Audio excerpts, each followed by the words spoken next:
आर्थिक वर्ष 2080-81 को बजेटमा 6% को आर्थिक वृद्धि हासिल गर्ने लक्ष्य राखिएको छ। सो लक्ष्य प्राप्तिका लागि सङ्घीय सरकारबाट 302 अर्ब 7 करोड पुँजीगत खर्च गर्ने गरी बजेट विनियोजन भएको छ भने बजेटमा आर्थिक सुधारका कार्ययोजनाहरू प्रस्ताव गरिएका छन्। त्यसैगरी प्रदेश सरकारहरूबाट कुल रु 159 अर्ब 49 करोड पुँजीगत खर्च विनियोजन भएको छ। बजेटमा उल्लेख भए बमोजिमको सुधारका कार्ययोजनाहरूको कार्यान्वयन र विनियोजन बमोजिमको पुँजीगत खर्च हुँदा निजी क्षेत्रबाट हुने लगानीमा समेत सकारात्मक प्रभाव पर्ने र यसबाट लक्षित आर्थिक वृद्धि हासिल हुन थप सहयोग पुग्ने देखिन्छ। वार्षिक औसत उपभोक्ता मुद्रास्फीति लक्षित सीमाभन्दा केही माथि रहने देखिएको छ। आर्थिक वर्ष 2078-79 को 11 महिनासम्ममा औसत उपभोक्ता मुद्रास्फीति 6.18% रहेकोमा आर्थिक वर्ष 79-80 को सोही अवधिमा 7.77% कायम भएको छ। 2080 जेठ मसान्तमा भने वार्षिक बिन्दुगत मुद्रास्फीति लक्षित सीमाभन्दा केही कम 6.83% रहेको छ। खाद्यान्न, दुग्ध पदार्थ, मसला, घरयासी वस्तुहरू, आयातित वस्तुहरू र इन्धनको मूल्य वृद्धिका साथै अमेरिकी डलरसँग नेपाली रुपियाँ अवमूल्यनका कारण उपभोक्ता मूल्यमा चाप परेको छ। तर आन्तरिक मागमा कमी आएको र भारतमा थोक मूल्य घट्ने प्रवृत्ति देखा परेकोले मूल्यमा परेको चाप कम हुँदै जाने अपेक्षा गरिन्छ। आर्थिक वर्ष 2079-80 मा वैदेशिक व्यापारमा गिरावट आएको छ। समीक्षा वर्षको 11 महिनामा कुल वस्तु निर्यातमा 22.7% र कुल वस्तु आयातमा 16% कमी आएको छ। फलस्वरूप गत वर्षको तुलनामा व्यापार घाटा 15.2% सुधार भई 1337 अर्ब 39 करोड रहन गएको छ। बजेटको आकार, विप्रेसन आप्रवाहको वर्तमान प्रवृत्ति र ब्याज दरको घट्दो क्रमलाई दृष्टिगत गर्दा आगामी वर्ष आयात तथा सेवा व्यापार करिब 16% विस्तार हुने अनुमान रहेको छ। वार्षिक बिन्दुगत आधारमा 2080 जेठ मसान्तमा विस्तृत मुद्रा प्रदाय 10.9% विस्तार भएको छ।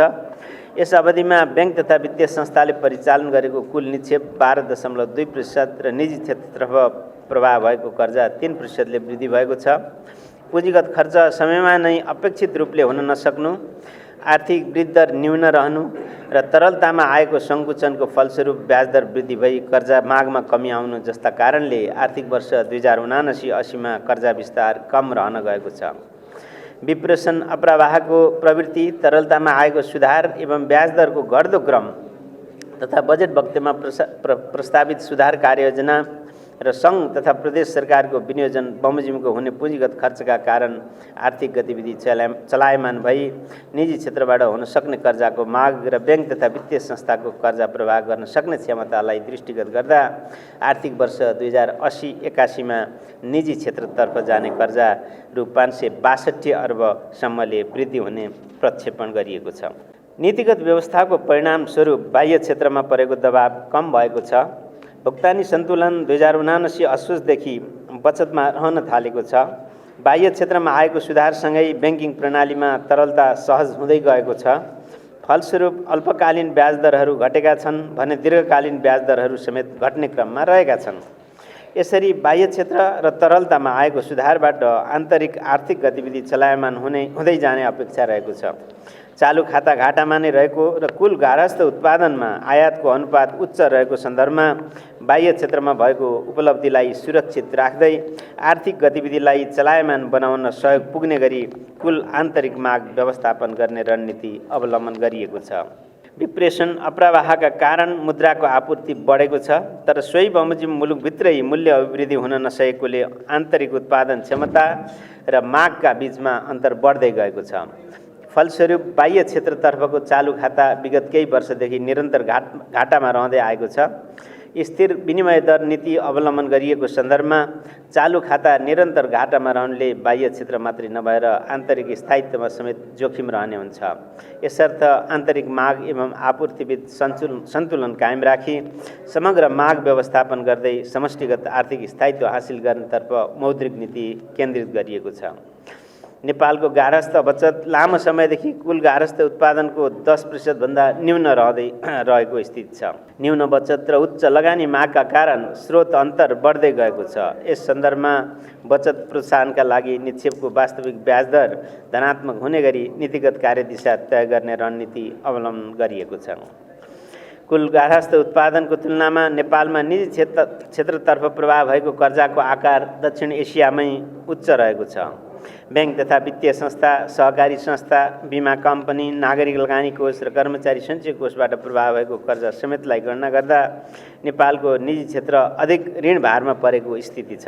अधिक ऋण भारको स्थिति, कर्जा र वास्तविक क्षेत्रबीचको कमजोर सम्बन्ध र वित्तीय क्षेत्रमा पछिल्लो समय देखा परेको गैर व्यावसायिक गतिविधिका कारण निष्क्रिय कर्जा बढ्न थालेको छ।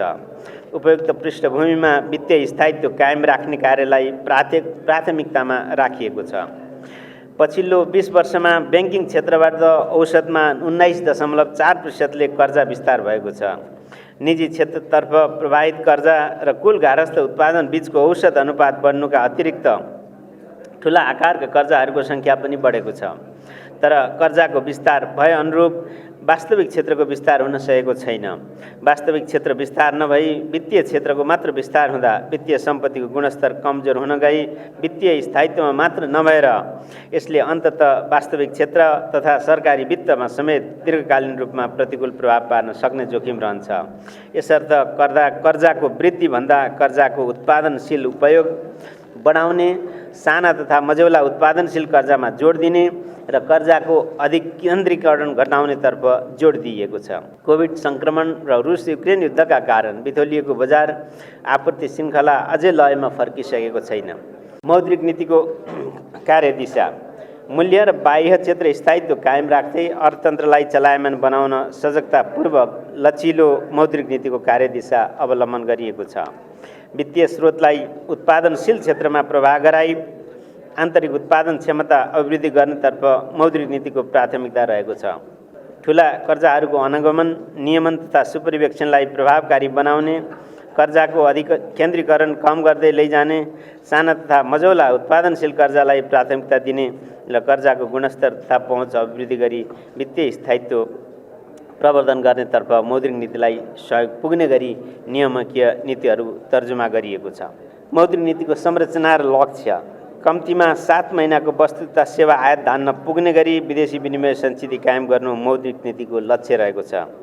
मुद्रास्फीतिलाई 6.5% भित्र कायम राख्न मौद्रिक विस्तारबाट मूल्यमा चाप पर्न नदिने गरी मौद्रिक व्यवस्थापन गरिनेछ। आर्थिक वर्ष 2080-81 को नेपाल सरकारको बजेट वक्तव्यले लक्षित गरे बमोजिम 6% को आर्थिक वृद्धि हासिल गर्न सहयोग पुग्ने गरी वित्तीय स्रोतलाई उत्पादनशील क्षेत्रतर्फ प्रभावित गर्न प्राथमिकता रहेको छ। आर्थिक वर्ष 2080-81 मा विस्तृत मुद्रा प्रदाय 12.5% र ब्याङ्क तथा वित्तीय संस्थाबाट निजी क्षेत्रतर्फ जाने कर्जा 11.5% सम्मले वृद्धि हुने प्रक्षेपण रहेको छ।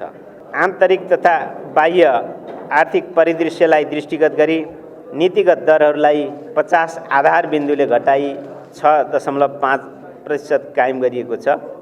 ब्याङ्क दरलाई 7.5% र निक्षेप सङ्कलन बोल कबल दरलाई 5.5% बाट घटाएर 4.5% कायम गरिएको छ।